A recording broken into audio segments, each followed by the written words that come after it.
가는 걸 좀 싫어했는 학생이었어요. 사실 저는 뭐 학생 때나 기자로 일을 하면서도 콘텐츠라는 단어가 주는 막연한 느낌이 있는 것 같아요. 저희가 주제를 정하는 기준은 크게 3가지가 있는데요.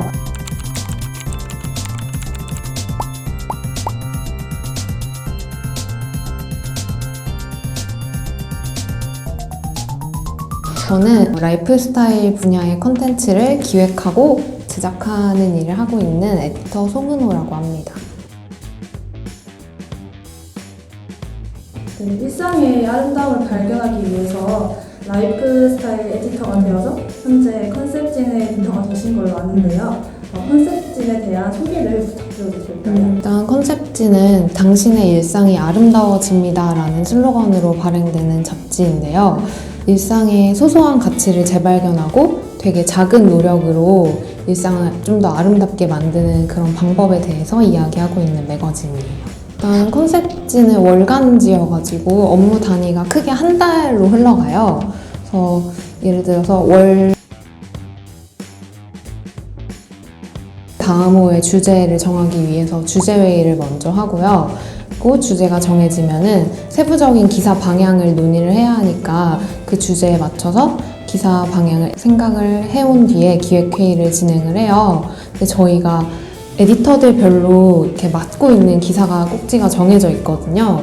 그래서 기획회의에서 방향이 정해지고 나면은 각자 맡은 기사별로 아이템이 필요하면은 그런 것들을 브랜드에 섭외 요청을 하고 뭐 인터뷰이에게 인터뷰 요청을 하고 같이 일하는 스태프들, 뭐 포토그래퍼들과 일정을 다 같이 조율을 한 다음에 촬영을 진행하고 그게 마무리되면은 각자 원고를 써요. 그러면 이제 사진이랑 글이 완성이 됐잖아요. 그래서 그거를 바탕으로 디자이너한테 디자인 요청을 하면은 페이지 디자인이 완성이 되고 최종 디자인이 완성되면 교정 규율 작업, 뭐 맞춤법이나 오탈자나 사실 확인 같은 것들을 다시 한번 거치고 그렇게 한 권의 책이 완성이 됩니다. 저희가 주제를 정하는 기준은 크게 3가지가 있는데요. 첫 번째로는 이 주제를 통해서 독자들의 일상이 아름다워질 수 있는지를 생각을 하고, 두 번째는 어쨌든 일상 이야기다 보니까 독자들이 좀 쉽게 접근할 수 있는 주제인지도 판단을 해요. 뭐 예를 들어서 저희가 회의 때 몇 번 얘기가 나왔던 캠핑이나 서핑 같은 것들은 많은 독자들이 쉽게 접할 수 있는 주제는 아니잖아요. 그래서 그런 것들은 제외하고 좀 친근하고 정말 일상적인 주제들로 정하려고 하고요. 마지막 3번째 기준은 좀 만드는 사람도 재미있을 수 있는 주제인지를 구성원들이 솔직하게 얘기를 해보면서 정하려고 합니다. 제가 일했던 그 잡지가 일상을 다루는 거니까 뭐 어디 책에 섰거나 영화에 섰거나 이런 부분보다는 진짜 주변 사람들의 일상, 그리고 제가 하루하루 살아가면서 느낀 거에서 영감 얻은 부분이 많아요. 근데 사실 그런 것들은 막 내가 지금 당장 원고를 써야 하니까 영감이 필요한데 이걸 어디선가 얻어야겠다 하고 얻어질 수 있는 거는 아닌 것 같고, 되게 평소를 어떻게 사는지가 중요하다는 느낌이 드는 게, 뭐 친구들이랑 얘기를 할 때나 아니면 뭐 제가 그냥 정말 일상적으로 뭐 출근을 하다가 어떤 되게 인상 깊은 사람을 봤거나 심지어 뭐 광고 간판 같은 거를 봤을 때도 그게 인상 깊었으면 바로 기록을 하는 거예요. 그래서 제가 되게 공감이 갔었던 인터뷰의 말이 있었는데, 저희가 영감이라는 걸 주제로 컨셉진을 만들었던 적이 있었어요. 근데 그때 광고 대행사의 한 CD님을 인터뷰했는데 그분이 말씀하셨던 게, 자기가 생각하기에는 영감은 그냥 모든 사람한테 다 오는 건데 그걸 붙잡냐 아니냐의 차이인 것 같다고 하시더라고요. 저도 그 말에 되게 공감이 갔고, 책을 읽을 때도 인상 깊은 문장이 있으면 바로 사진으로 찍어두고, 영화를 보다가 뭐 인상 깊은 대사가 있으면 메모장에 적어두고, 그런 식으로 기록을 많이 해두려고 하는 것 같아요. 그때그때. 사실 외주 작업을 다양하게 했는데 제일 기억에 남는 거는 인터뷰집 시간활용의 달인이라는 책을 만들 때였어요. 그 책이 총 5분을 인터뷰한 책인데, 그 5분의 특징이 자기 시간을 사는 사람들이에요. 그 5분한테 드렸던 공통 질문 중에 하나가 당신은 어떤 사람이라고 생각하나요? 그리고 당신은 뭘 할 때 행복한가요? 이렇게 2가지를 여쭤봤었어요.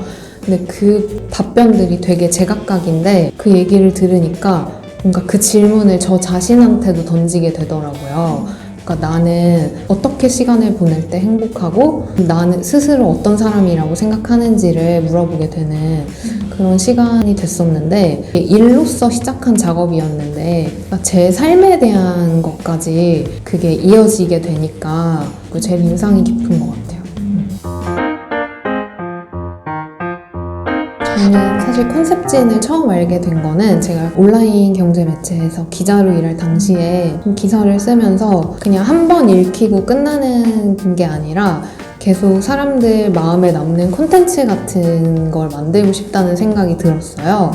그래서 그런 기사를 쓰려면 어떻게 해야 될까 하고 찾아보다가 컨셉진에서 에디터 스쿨이라는 수업을 진행을 해요. 지금도 하고 있는 건데 그 수업의 목적은 뭐 꼭 에디터로 일하는 사람을 위한 것만이 아니라 좀 사람들의 마음에 오래 남는 목적을 달성하는 콘텐츠를 만드는 법을 알려주는 강의였어요. 사실 저는 뭐 학생 때나 기자로 일을 하면서도 콘텐츠라는 단어가 주는 뭔가 막연한 느낌이 있는 것 같아요. 사실 회사에서도 뭐 콘텐츠 같은 걸 만들어 보라고 하면은 그냥 마냥 좋은 걸로만 생각을 하잖아요. 좋은 얘기만 담아야 되고 좀 그냥 아이디어가 되게 툭툭 튀어야 좋은 콘텐츠를 만들 수 있고 그러니까 이런 식인데 수업에서 되게 구체적으로 어떤 게 좋은 콘텐츠고 어떻게 해야 그런 것들을 만들 수 있는지 그런 방법들을 알려줘서 되게 재밌었어요. 그래서 그 수업을 듣다 보니까 정말 이런 식으로 콘텐츠를 만들 수 있는 사람이 에디터라면은 뭔가 에디터라는 직업 자체를 해봐도 좋겠다는 생각이 들더라고요. 기자랑 에디터를 비교해 보면은 확실히 다른 일이기는 한 것 같아요.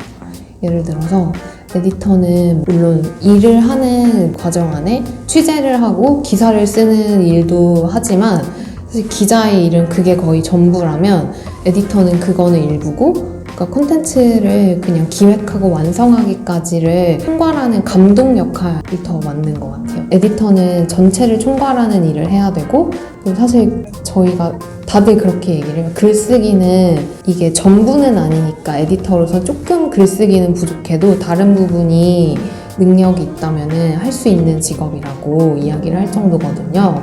그래서 소통하는 능력이 오히려 더 중요하고 글쓰기보다는 같이 일하는 스텝을 배려하는 자세가 제일 중요한 것 같아요. 에디터한테 가장 필요한 거는 호기심인 것 같아서 좀 호기심이 많은 사람한테 잘 맞는 직업인 것 같아요.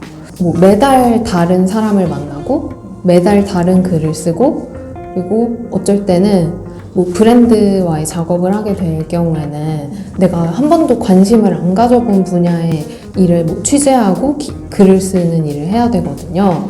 그래서 좀 내 취향의 범주 안에 들지 않은 거더라도 좀 열린 마음으로 호기심을 가지고 막 탐구하고 알아보고 할 수 있는 자세를 가진 분이면은 잘 맞지 않을까 싶어요. 저는 사실 이제 콘텐츠를 만들 수 있는 창구가 되게 많잖아요. 뭐 블로그도 있고 이제 유튜브도 있고 어디 매체나 회사에 소속이 되지 않더라도 콘텐츠를 기획해보고 만드는 일을 경험을 해보시면은 도움이 될 것 같아요. 그게 포트폴리오가 될 수도 있는 거고 근데 그 나만의 콘텐츠를 만들 때 하나 신경을 쓰시면 좋을 것 같은 거는 그 나만의 콘텐츠지만 에디터는 내가 좋아서 오로지 나만 보려고 하는 콘텐츠를 만들진 않거든요. 이게 누군가한테 읽히고 누군가한테 도움이 되는 콘텐츠를 만드는 사람들이기 때문에 그러니까 나만의 콘텐츠를 만들 때도 이게 내가 만드는 나도 즐겁고 좋지만 누군가한테 도움이 되는 이야기인지 그리고 누군가가 듣고 싶어하는 이야기인지도 신경을 쓰면서 그러니까 만들어 보시면 좋을 것 같아요. 저는 신문방송학과를 전공을 하기는 했는데 글쓰기에 관심이 있지는 않았고 제가 글을 쓰는 일을 직업으로 삼겠다고 생각을 해본 적도 단 한 번도 없어요. 입학을 해서 거의 졸업할 때 가까워질 때까지 그랬어요. 근데 관심을 가지게 된 계기는 제가 전공 수업 중에 매체 비평이라는 수업이 있었는데 그 수업을 들으면서 글쓰기 과제가 되게 많았거든요. 수업 이름에 맞게 뭐 진짜 매체에 실릴 거라는 가정을 하고 비평을 해보는 그런 글쓰기를 많이 했는데 그 수업을 들으면서 좀 글쓰기에 관심을 가지게 된 것 같아요. 좀 그때 글쓰기에 흥미를 느끼게 된 이유는 내 생각을 정리해서 붙잡아둘 수 있는 일이라는 거를 깨달았거든요, 처음으로. 그러니까 그때까지는 글쓰기라는 게 뭐 학교에서는 늘 과제처럼 하는 거잖아요. 쓰고 싶지 않아도 뭔가 누군가한테 보여주기 식으로만 하는 거였는데 뭔가 그때 자기 생각을 표현하는 글을 처음으로 써보면서 내 생각을 정리할 수 있다는 게 좋더라고요. 사실 막 모든 사람이 항상 생각을 되게 많이 하잖아요. 머릿속에 뭔가가 들어있잖아요. 근데 그거를 붙잡아두지 않으면 그냥 사라지는 건데 글쓰기를 하면은 뭔가 그 순간에 내가 뭐 어떤 고민을 하고 뭐 어떤 계획을 했고 어떤 다짐을 했고 했는지 순간에 나와 생각을 담아둘 수 있는 것 같아서 그런 부분에서 매력을 느꼈어요. 그리고 마지막으로 저의 강점과 약점. 그래서 이거 제일 좀 고민을 많이 했던 질문이었는데 저는 강점은 그냥 조금이라도 더 나아지고 싶어 하는 마음을 늘 가지고 있어요. 그러니까 이게 뭔가 사람이 어떤 부분이든지 나아지려면 마음을 먹는 것부터가 시작이더라고요. 내가 뭔가를 잘하고 싶다고 마음을 일단 먹어야 잘하게 되는 게 있는 것 같아요. 그래서 저는 뭐 일을 할 때도 인터뷰를 하더라도 사실 제 인생의 첫 인터뷰는 진짜 망했다고 생각하는데 지금도 그 두 번째 인터뷰를 할 때는 아직 익숙하지 않지만 처음보단 잘하자. 뭐 기사를 처음에 썼을 때도 그냥 오늘은 어제보다만 잘 쓰자 이런 거를 마음에 늘 담고 살았어요. 그래서 그런 기준을 가지고 살아가는 게 뭔가 조금 더 저를 나은 방향으로 만들어주는 부분인 것 같아서 그거를 강점이라고 말할 수 있을 것 같고 저의 약점은 좀 경험해보지 않은 일을 두려워하는 편인 것 같아요. 근데 사실 뭐 많은 사람들이 다 그렇겠지만 제 지인들과 비교를 해봐도 제가 유독 그게 더 심하더라고요. 예를 들어서 뭔가 스스로 좀 바보 같다는 느낌을 받는 거를 되게 싫어해요. 그래서 처음 해보는 일이라서 뭐 긴장한 티가 나거나 되게 서투른 게 남한테 보여지는 걸 되게 싫어하는데 이게 큰 약점인 이유가 조금 더 지금의 세계에 닫히게 된다고 해야 될까요? 새로운 걸 경험하는 거를 좀 막는 것 같고 게다가 이게 한 살씩 더 먹을수록 심해지는 부분이 있는 것 같아서 제일 고치려고 노력하는 점이기도 해요. 학교 가는 걸 좀 싫어하는 학생이었어요. 또 정해진 시간에 내가 배고플 때가 아니라 정해진 시간에 밥을 먹고 정해진 시간이 돼야 집에 가야 될 수 있고 이런 것들이 되게 안 맞았던 것 같아요. 또 전 단체 생활보다는 혼자 하는 활동을 더 좋아하는 그런 사람이었던 것 같아요. 그래서 지금도 둘 다 똑같은 게 사실 기자라는 직업을 처음에 선택한 이유 중에 하나도 그게 보통 직장인들보다는 자유롭고 왜냐면 회사로 출근하지 않거든요, 기자는. 각자의 출입처대로 혼자 출근을 하고 혼자 일을 하고 자기의 뭔가 역량에 따라서 일을 하는 직업이라서 선택하는 점도 있었고 그리고 지금 제가 퇴사를 결정한 것도 제가 다녔던 잡지사는 되게 자유로운 분위기였지만 그래도 프리랜서로 일을 했을 때 조금 더 자유로울 수 있고 뭔가 시간을 제 방식대로 쓸 수 있다는 점 때문에 퇴사를 결정하게 된 거거든요. 그리고 프리랜서로서의 계획은 저에게 의미 있는 삶과 맞닿아 있는 그런 작업을 선택할 수 있는 사람이 되는 게 목표예요. 사실 소속이 이제 저는 사라졌으니까 누군가가 저를 선택해야 일을 할 수 있는 사람이 됐잖아요. 그래서 그런 시점에서 보면은 저한테 들어오는 모든 일이 다 감사하기는 하지만 그게 제가 추구하는 가치관하고 너무 다르면 굳이 하고 싶지는 않거든요. 그래서 프리랜서를 선택한 거기도 하고 그래서 좀 앞으로는 프리랜서로 저도 발전을 해서 제 스스로 선택권을 가지고 자유롭게 일을 할 수 있는 그런 사람이 되고 싶어요. 저는 사실 뭔가 앞만 바라보고 있으면은 길이 아예 막 없어 보이거나 길이 보여도 되게 힘들어 보이고 이렇잖아요. 저는 학생일 때 늘 그랬거든요. 막막하고, 그러니까 내가 뭐 기자가 되고 싶다고 처음 마음을 먹었을 때도 너무 힘들어 보이는 일이었고, 그러니까 할 수 있을까 하는 마음이 되게 컸어요. 그리고 사실 지금도 그래요. 이제 소속이 없어진 상태에서 뭔가 프리랜서로서 어떻게 해 나가야 될지 앞으로의 길이 좀 힘들긴 한데, 저는 그럴 때일수록 좀 앞만 보기보다는 뒤를 한번 좀 쳐다보라고 말씀을 드리고 싶은데요. 뒤를 보면은 내가 그동안 어떤 선택을 했고, 어떤 길을 걸어왔고, 지금의 자리에 오기까지는 어떤 노력을 했는지를 좀 되돌아볼 수 있잖아요. 그래서 그런 걸 생각해 보면은 그냥 내 길은 뭔가 지금은 이룬 게 없는 것 같아도 내 길은 내가 만들어 왔다는 거를 좀 깨달으면서 앞으로도 뭔가 해나갈 수 있겠다는 용기 같은 거를 얻을 수 있는 것 같고, 내가 지금까지 했던 선택을 보면은 내가 어떤 사람이고 어떤 장점이 있고 어디 소질이 있는지를 발견을 할 수 있을 것 같아요. 그런 점에서 좀 자기의 뒤를 되돌아본다고 해야 될까? 그런 내 안에 있는 게 뭔지 먼저 살펴보는 일을 해보라고 말씀을 드리고 싶어요. 청춘에게 하고 싶은 네. 말이나 자신 무한투절 자유롭게 긴장해 써주시면 될 것 같아요.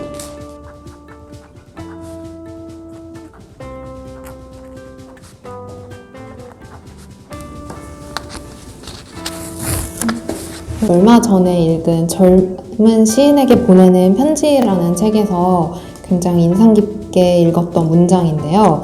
좀 이 문장을 곱씹을수록 물음표를 가지고 살아가는 게 되게 막막하게 느껴지기도 하지만 좀 물음표의 존재 자체만으로 삶에는 의미가 있겠구나 하는 걸 깨닫게 된 문장입니다. 처음에 제안 주셨을 때 고민을 많이 했는데 제 얘기가 도움이 될 수도 있는 거잖아요. 어떤 사람에게는 좀 그런 마음으로. 네. 저도 막 되게 열악한 환경에서도 작업 진짜 많이 해봤거든요. 그래서 전혀, 물론 앞으로 나아지면 더 좋은 거지만, 이렇게 그냥 하고 계신 것 자체가 멋있어요.